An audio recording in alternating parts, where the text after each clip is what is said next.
It's a no way, no doubt day. We're going to have a lot of fun, but we're going to start in the NBA, Michael, because you yesterday in Why Not Wednesday were hitting the Mavericks hard, and they came through on the money line last night.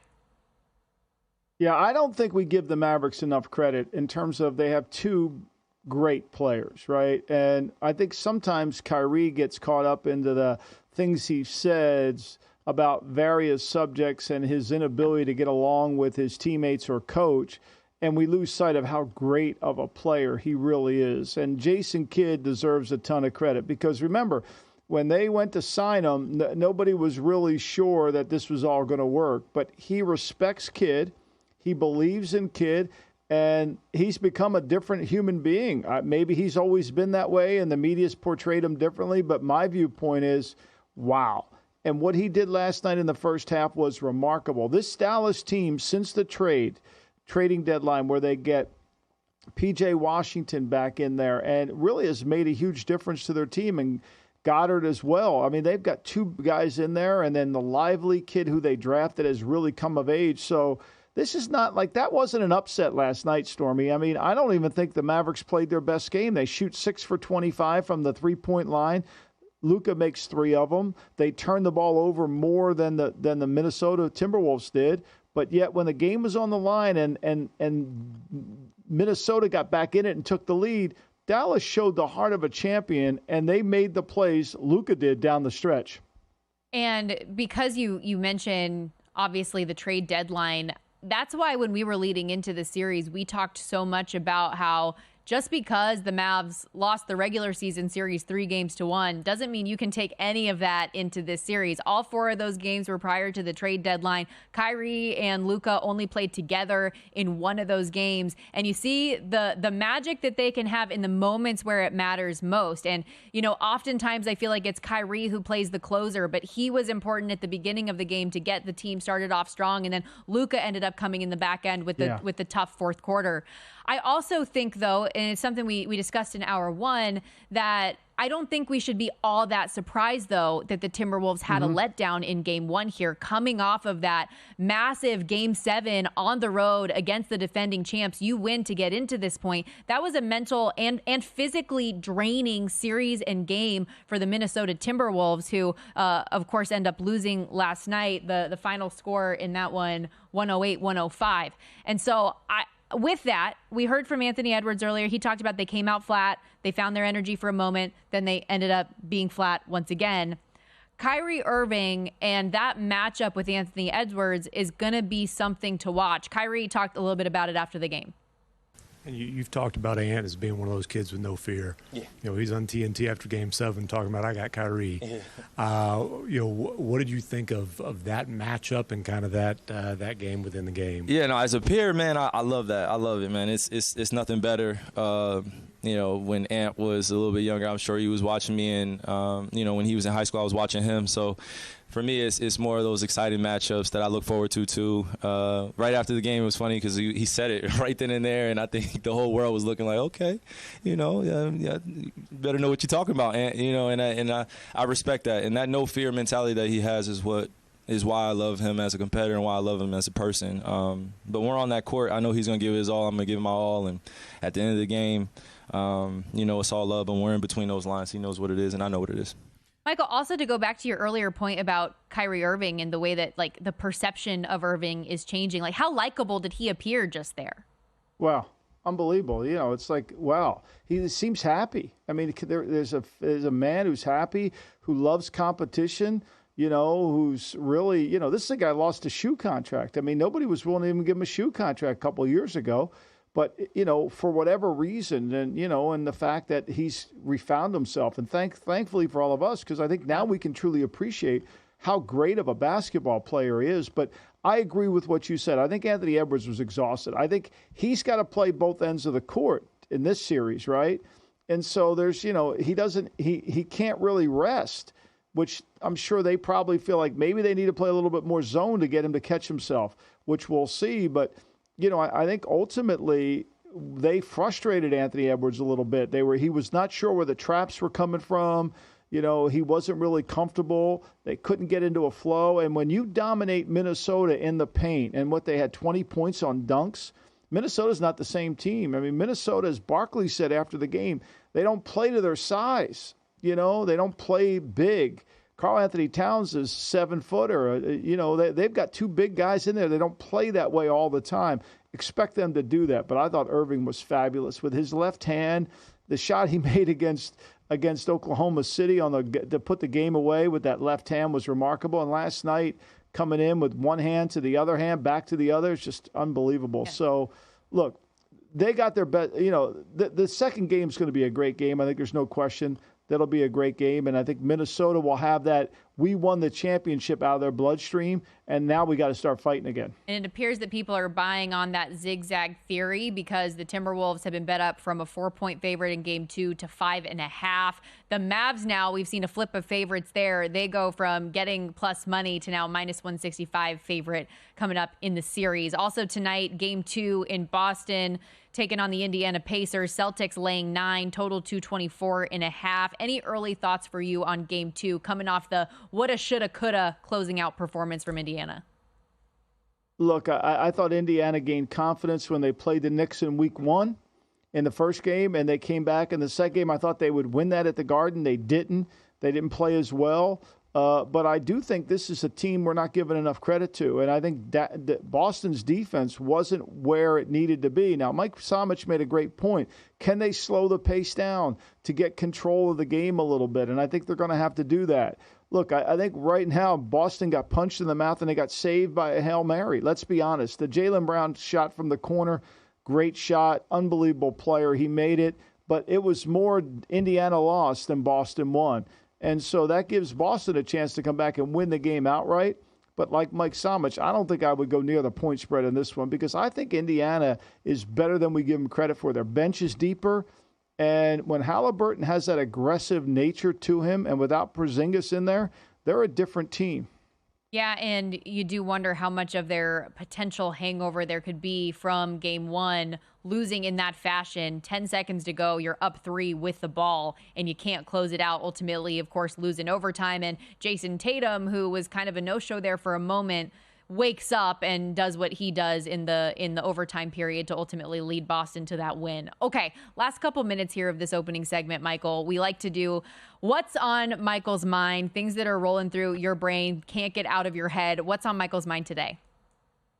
Well, I mean, I think it's tragic, right? I mean, today you open up most of the, whether it's Twitter or whatever you read in the morning, and you see Antonio Brown has filed for bankruptcy, that a man who's made $88 million over his NFL career has $50,000 in the bank, much of his own doing. And there's certainly sympathy that goes into this case of tragedy, but there's also lessons, right? There's lessons for all these young players who are now starting their NFL career that you have to understand, and we as fans have to understand this too. An NFL career, if you're lucky, lasts 5 years. An NFL career, if you're really lucky, lasts 10. And so if you're making $1 million a year for 5 years, you can't live off that for the rest of your life. That's going to be hard to do, especially if you're spending like you make $1 million a year every year. That life expectancy doesn't last forever. So you have to be very judicious with your money. You have to have people around you that you trust, and you have to be mature, and you have to become a professional. You can't be an amateur. And as hard as it is to watch a player go through what Antonio Brown's going through, some of it by his own volition, you have to learn from it. And I think teams will use that. And that's on my mind today because it's so important. You only have this great opportunity to make this money once in your lifetime, because when in this profession, when you're 32 or 33, you're too old and you're moving on out. And so you've got to make sure that you do the right things while you're making the money so that you can have a second career with money. And I know Antonio Brown is a unique case because he's had a lot of stuff going on, right? On and off the field, he has been a very unique character in our league. But it is surprising, in my opinion, given how many players of the past have come out and have had this happen to them where they ultimately are broke or bankrupt or in trouble because they're helping out a friend that they knew from back in the day, wants them to invest in this and this and this. it's surprising to me that it's still happening with the financial literacy I know the league does put out there and with how many of these horror stories we have seen in the past with these athletes. Yeah, but look, everybody thinks they have somebody that they can trust, right? Yeah. And you have to be very careful who you let in your circle. You have to be very careful that gets your trust. Not everybody can get your trust. Even you say, well, trust is earned. No, I think sometimes trust can't even be earned. It's a small group. And there's stories of, people that have lost money because of who they trusted, whether it's entertainers or whether it's athletes. It goes through everywhere in normal life. So you have to be very careful and you have to be mature. And you have to, as I keep saying, you've got to transition from an amateur to a professional. And you got to understand that you're a pro now and there's no hangers on. You got to divorce yourself with the people who are just along for the ride. Absolutely. A great lesson for young players out there to be aware of. Again, Antonio Brown made over $80 million in a 12-year NFL career, claiming now in his filing to have $50,000 or less in assets. We're going to take a step aside when we come back on the Lombardi Line. Time for No Way or No Doubt. You won't want to miss it. We'll be right back.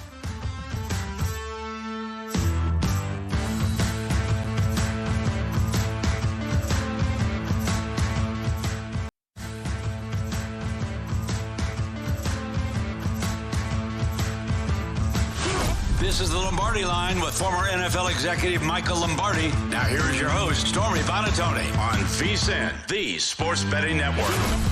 All right, guys, for a limited time, the deal is back where we're offering our annual VSiN subscription at an unbeatable price, usually $240. Now you can grab a full subscription for just $199. But we're taking it a step further. When you sign up today, we're also giving you an extra 2 months free. That's 14 months of VSiN Pro access, less than 50 cents a day. But you have to use our promo code Lombardi. With VSiN Pro, you'll gain instant access to our daily best bets with a leaderboard to see which VSiN expert has the hot hand, betting splits to show you where the money and bets are moving for each and every game, betting systems, premium analysis, 24/7 video access, and a whole lot more. Visit VSiN.com/subscribe today to claim your 14 months of VSiN Pro, only $199. But again, use our promo code Lombardi.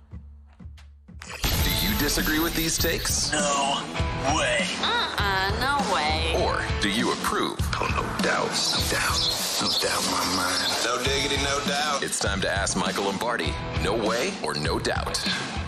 Let's dive right into it, Michael. Roger Goodell, as a part of the NFL owners' meetings, has been making a lot of interesting statements and has been talking for a while about the potential for an 18-game NFL season in the future. Of course, that would mean reducing the number of preseason games, but do with that what you will as it pertains to player safety, which everything that the league does is under that guise, of course. But no way or no doubt, Michael, an 18-game NFL regular season is inevitable in the near future.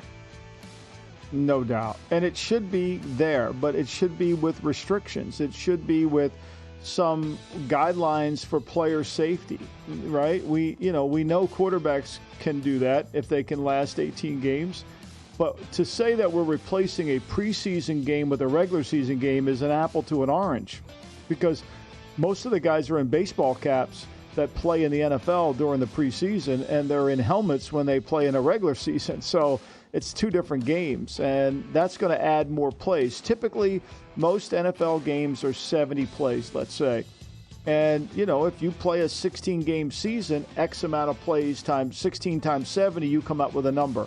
Well, if that's the number for 16, that should be the number for 18. Now, it's the coach's job to figure it out. And you say, well, that's too harsh. I mean, that would be too difficult. How do you do that? And it's like, how do we make that work? And, well, it could be 8 plays a game. And when you use those 8 plays, how do you use those plays? See, and what would happen if you did that? You'd find players. You'd find out that, okay, we got to get more guys ready to go. We got to play more guys. We might have more guys that are good enough. We have to use our depth. Maybe we dress 53 if we go to 18, as opposed to this ridiculous, we're paying guys full salaries and then leaving 7 guys at home. Like, why can't we dress them? I know we have to give out an injury report, and if we don't give out an injury report and we don't have inactives an hour before the game, it could mess up everything. I get all that. But if you're talking about player safety, dress 53, put a play count limit on positions like offensive and defensive linemen, because that's the most contact that's going to happen all the time, and go from there. And you know what's going to happen? You'll develop more offensive linemen. You'll develop more defensive linemen. And I hope that when the time comes for the new collective bargaining agreement, that the NFLPA fights for things like that. Because if you really do care about these players, those types of things need to happen. Speaking of players and injuries, Anthony Richardson, the Indianapolis Colts young quarterback, only made it through 5 weeks last season. And he does play the game a little bit differently, a little more physical, a little bit with his legs. He was answering some questions yesterday about changing his style of play. I don't feel like there's anything wrong with my play style. People see me, I'm a big quarterback, so they always think, oh, he wants to run the ball all the time. He wants to be physical, and that's what's going to get him hurt. When that's not the case, it just happened because we play a dangerous game, and there's nothing I can do about that. But necessarily changing my play, I don't think I want to change it. But being smart, knowing when to get extra yards and knowing when to get down, I feel like I know how to do that. It's just now that I have to do it and do it at the right time, I guess. So I don't think I'm going to change anything, but being smarter for the team, of course. Loving the hometown support, by the way, with the Pacers jersey on. But no way or no doubt, Anthony Richardson must change his style to avoid injury in his sophomore season. No way. You can't change who you are. You can't change your style. Part of it, it's a little bit like, okay, let's take Trevor Lawrence, for example. When you go back and watch Trevor Lawrence play at Clemson, one of the things that made him so effective was his feet. He could run with the football, made a lot of plays. He was skinny but could run.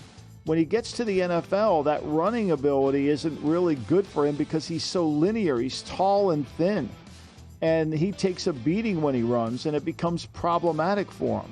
Richardson's a big man. He's got more, to me, everybody wants to compare Drake May to Josh Allen. Josh Allen comparison really is Anthony Richardson. Big man, hard to tackle, faster than Allen, right?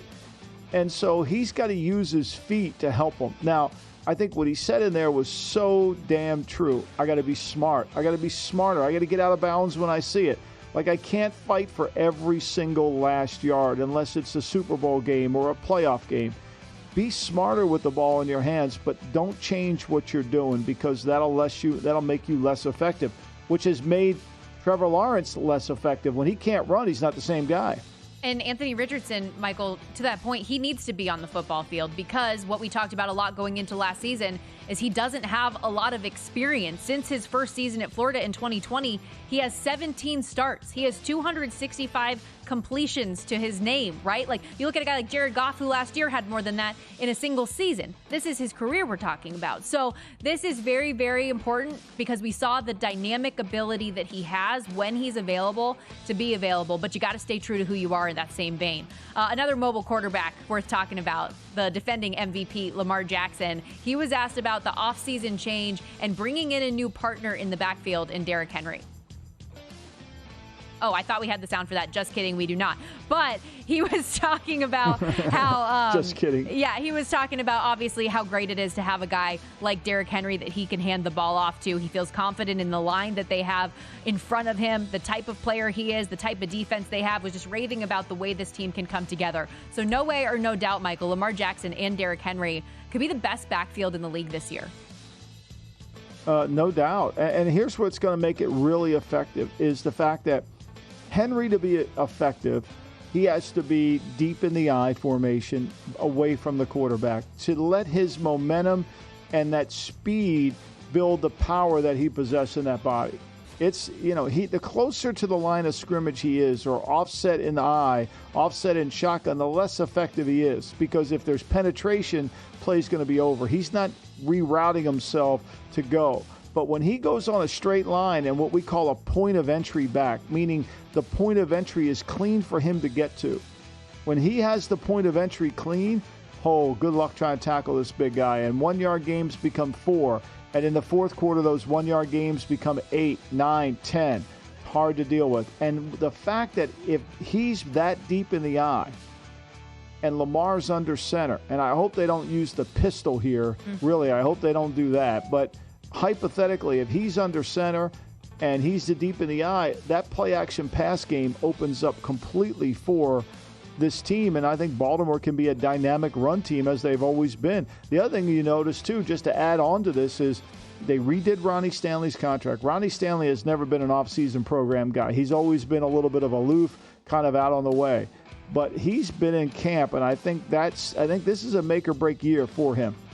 Big season for the Baltimore Ravens, who are hoping to have a shot at a Super Bowl, no question about it. How about this, Michael? The NFL is moving forward with an optical tracking system for line-to-gain rulings. The system had been tried out in a few stadiums this past year, and we'll get a full preseason trial this summer. No way or no doubt the NFL needs more technology like this to ensure correct calls. No question. We should, and we should have it on the goal line. And we should have it, if that ball goes out of the end zone and we're dealing with that, where did it cross? How did we get there? Yeah, I definitely think that needs to be as much as we possibly can to take it out of Scott Novak's hands. This should always be the Scott Novak rule, and then we don't have to deal with, one of the legacies of the great John Madden left us is that a right foot spot or a left foot spot. We all look for it now, right? Oh, he got a left foot spot. That's pretty good coming in from the closest to the camera sideline. Bo, he got a right foot spot. That's a great spot over there. Now it's over with. No more right and left foot spot. Here's where the chip tells us where to go. Look, if we could put a man on the goddamn moon, right? And if we can hit a house in some remote location in Pakistan, we can probably figure out how to do the chains. If we can put a man on the moon, why are we using an index card on a football field? 100%. And one thing I do want to just clarify, because I know there have been a lot of people that are like, finally, the chain gang is eliminated. We're not going to have that anymore. I think it's great that we're not going to have the show of the chain gang running out there anymore and the way that things are getting measured. They're still going to be there for safety. We still need markers to know where the line of scrimmage is and where the line to gain. Like, you're still going to have that for the quarterbacks and players to have that awareness. It'll be a backup if the technology doesn't work. But this will make the game go quicker. This will make the game more efficient. And I can't wait to see how it comes visually in the preseason. I know in the UFL, the league that I cover with ESPN and ABC, they use that visual spatial technology for first downs. So we'll see how it looks in the NFL. We'll be right back.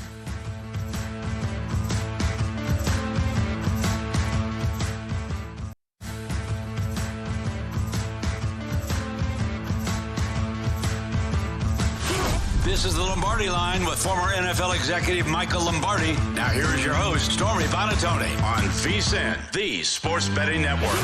In addition to watching and listening to VSiN, don't forget about all the betting tools and content available at VSiN.com. Best bets from hosts and guests, betting splits, pro tips, and trends. Right now on the homepage, VSiN senior NBA analyst JVT has previews, picks, and predictions up for the Eastern and Western Conference Finals. We've got daily write-ups in the NHL, Major League Baseball, WNBA, and plenty of NFL offseason content. Our own Adam Burke this week posting a blueprint for all 18 weeks of Survivor. And Dave Tooley's got a breakdown specifically of Week 1. Check it all out at VSiN.com. Speaking of Survivor, we have the one and only Mike Palm, VP of Operations right here at Circa, joining us on the desk here. And you came on with Follow the Money this morning with Derek Stevens, that full last hour, diving into all things Circa Survivor, Circa Millions contest. What's the guarantee? We now know. We do now know. We're going to stick with $6 million for the millions, right? We haven't been able to hit it the last 2 years. 4,700 2 years ago, 5,250 last year. So we were still 750 short and had to pay out that overlay. We're going to stay with the $6 million and try to get there. If at first you don't succeed, try again. And then we are going up in the Survivor. You know, you think about the history of it. We started the first year, Stormy, with $1 million guarantee, and we got there. Then we went to $3 million, we got there. We went to $6 million, we got there, just by a hair. And then last year was $8 million, and we did 9,267 entries. So we will guarantee $10 million. 8-figure guarantee for Survivor this year, Michael. Well, that's really impressive, Mike. It really is. And so last year you also changed how many entries one person can have. Go into that detail this year. We're going to keep it the same. Basically, everything else is the same. 10 entries is the maximum per person. The little wrinkle there, and of course the entries are $1,000 each.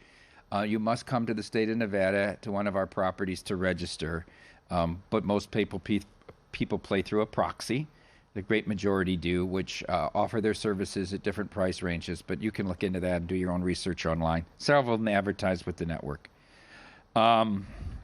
So remember, we added that if you lost the Thursday night opener, you could, quote, rebuy, so that you can have 10 entries going into Sunday. Well, we have Copa Brazil now on Friday night between the Eagles and the Packers. So in theory, Michael, Copa Brazil.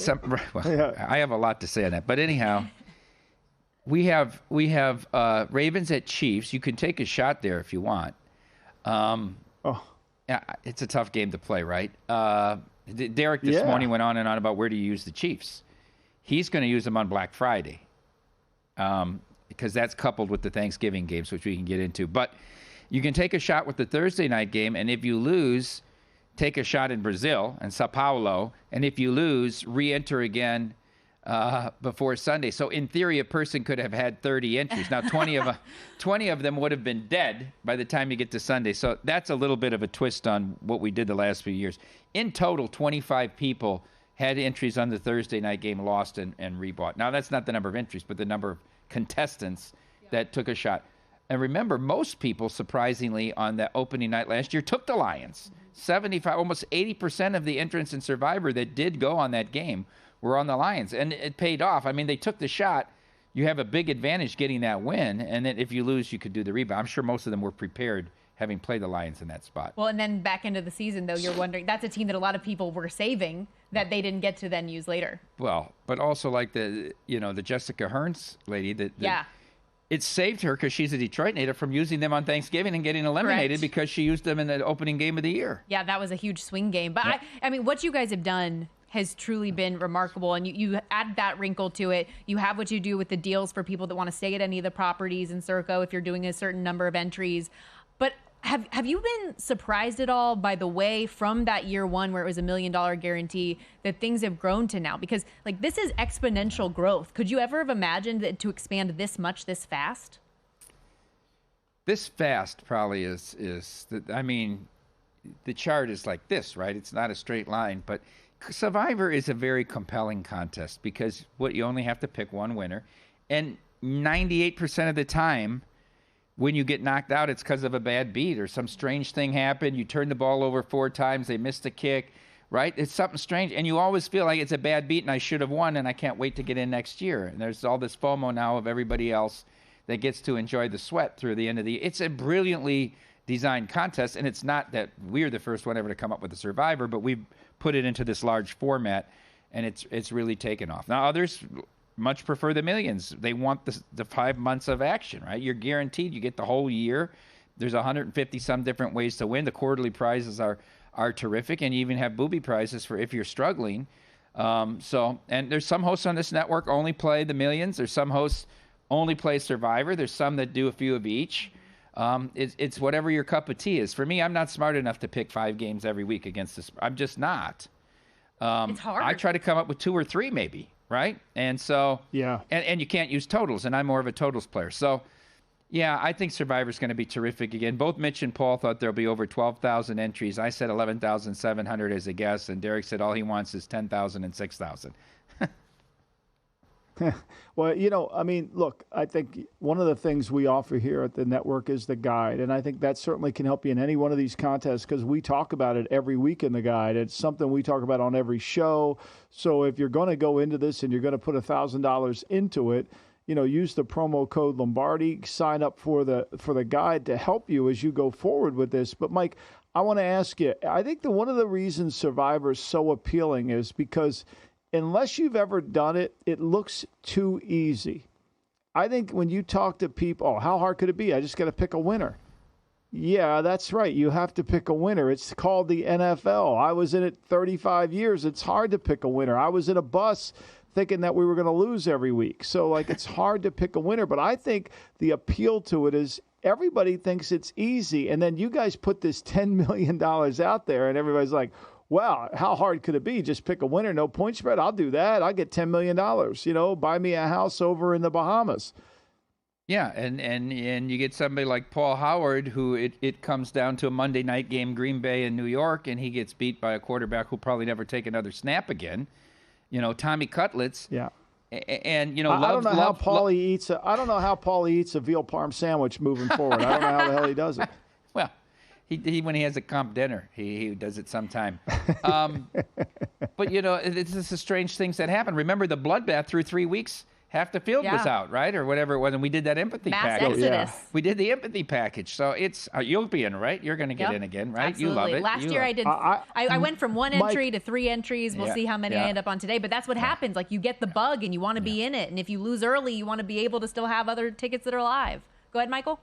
I think, to me, this idea that you have a chance to pick a winner, whether it's Baltimore, Kansas City, or whether it's Green Bay, Philly.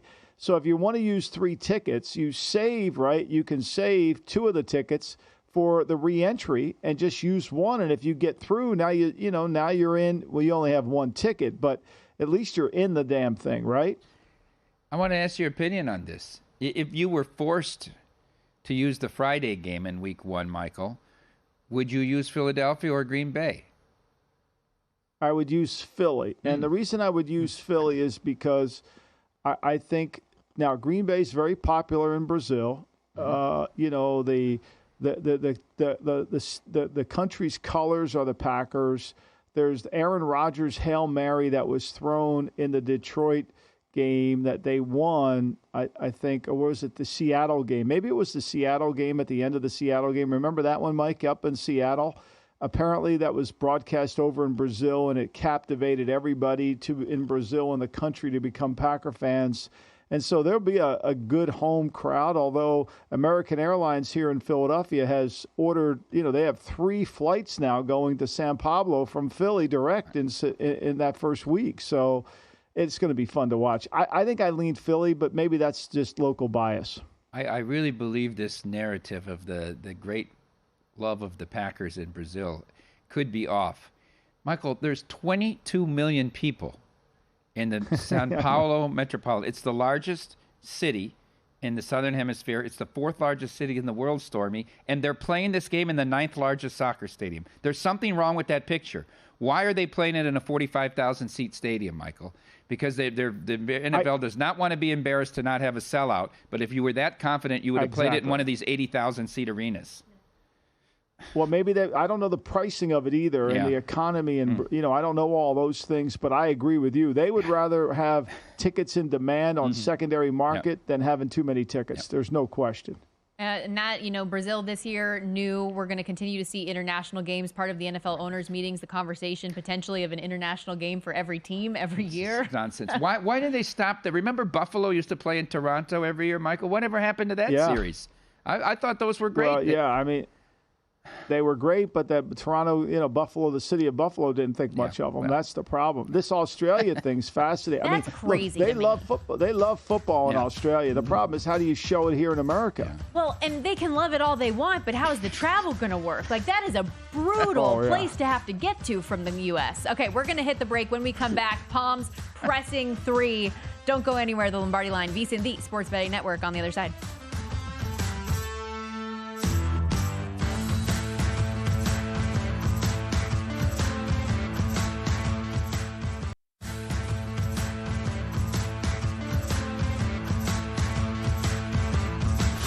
This is the Lombardi Line with former NFL executive Michael Lombardi. Now here is your host, Stormy Bonatoni, on VSiN, the Sports Betting Network. We're so close to crowning an NBA champion, and with the action heating up on the court, it's even hotter at DraftKings Sportsbook, an official sports betting partner of the NBA. New to DraftKings? Well, listen up. New customers can get a no-sweat bet up to $1,500. Just deposit at least $5, and you'll get a bonus bet back equal to your first bet if it doesn't hit. Download the DraftKings Sportsbook app now and use the code VSiN, VSiN. DraftKings Sportsbook, the crown is yours. Pressing? Yes, I say it's pressing. This is Palms Pressing 3. Now, my mother told me never to answer a question with a question. Sir, my client has answered every question asked by this committee with the utmost sincerity. All right, let's get into it. Palms Pressing 3. Mike Palm, what do you got to kick us off? Michael, we have seen in the USFL, XFL, UFL, AFL, CIO, these spring leagues that Stormy has covered so beautifully, the use of technology with the chip in the ball for the first down line, the chip in the ball to determine when it goes out of bounds on a punt or a field goal. Well, the NFL is going to try a variation of this in the preseason, but they're going to use the Hawkeye technology, which is what the WTA and the ATP use, the tennis association, with those radar, right? The lines, soccer uses it for VAR. So we're going to use it. Now we're keeping the chain gang as a backup during the preseason. I've heard reports that if this goes well in this preseason, they could adapt to it as quickly as this year using this technology for yard-to-gain situations. I know Troy Vincent has said it will be till 2025 because we have to equip every stadium with it. Do you think, Michael, that in the next 12 months, the NFL will eliminate chain gangs? No question. And I also think that if it goes well in the preseason with any glitches, we are a $1 trillion league. Let's be clear. I mean, maybe we're not quite $1 trillion, but we're a multi-billion-dollar league. I can't imagine it would be that hard to equip all the NFL stadiums instantaneously. We can bring Herb Kelleher back from Southwest Airlines to get it done because he could get things done in a hurry. So, why wouldn't we? Why wouldn't we have it if it worked really good in the summer? Why would we have it? What are we waiting for? What are we holding back for?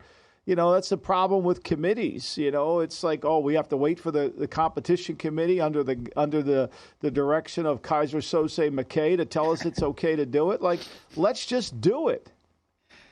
And Michael, correct me if I'm wrong, but I know there are a lot of NFL purists out there, but this feels like it's so long overdue. We've had this kind of technology for a long time, yet we keep trotting out these old men with the chain. And it's a weird show that I don't feel like we've needed to have for a long time. People say that the block charge is the most subjective call. How about the 65-year-old man trying to determine where the ball went out of bounds on a punt? And they just keep going. It's like that game on The Price is Right, where you go over the hill, and he goes over the mountain. I mean, he keeps running, he stops a little bit, they have it. It's worked so well in these other leagues. Yeah. Plus, they have the chips in the ball already. I thought they do that, but they're using the Hawkeye.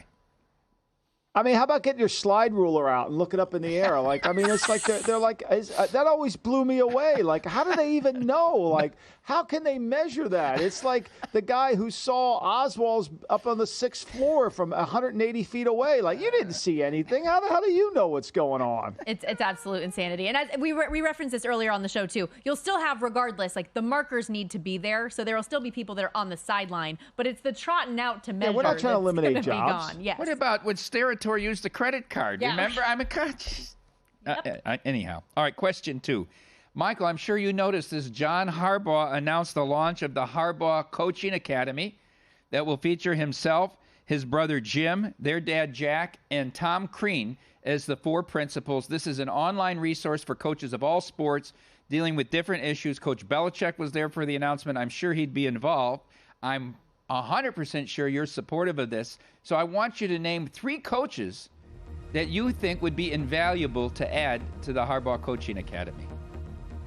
Well, I think Bill Parcells would be number 1 on my list, to get somebody that understands how to deal with players and understands leadership. I think Alex Ferguson, the great soccer coach from England, and I think he would certainly add a lot to this because, obviously dealing with the European players, you have to kind of come full circle. And then I think you want some people from other sports, right? You want people that have the ability to kind of teach you about the lessons. Hubie Brown would be another name that comes to mind in terms of leadership and bringing him on.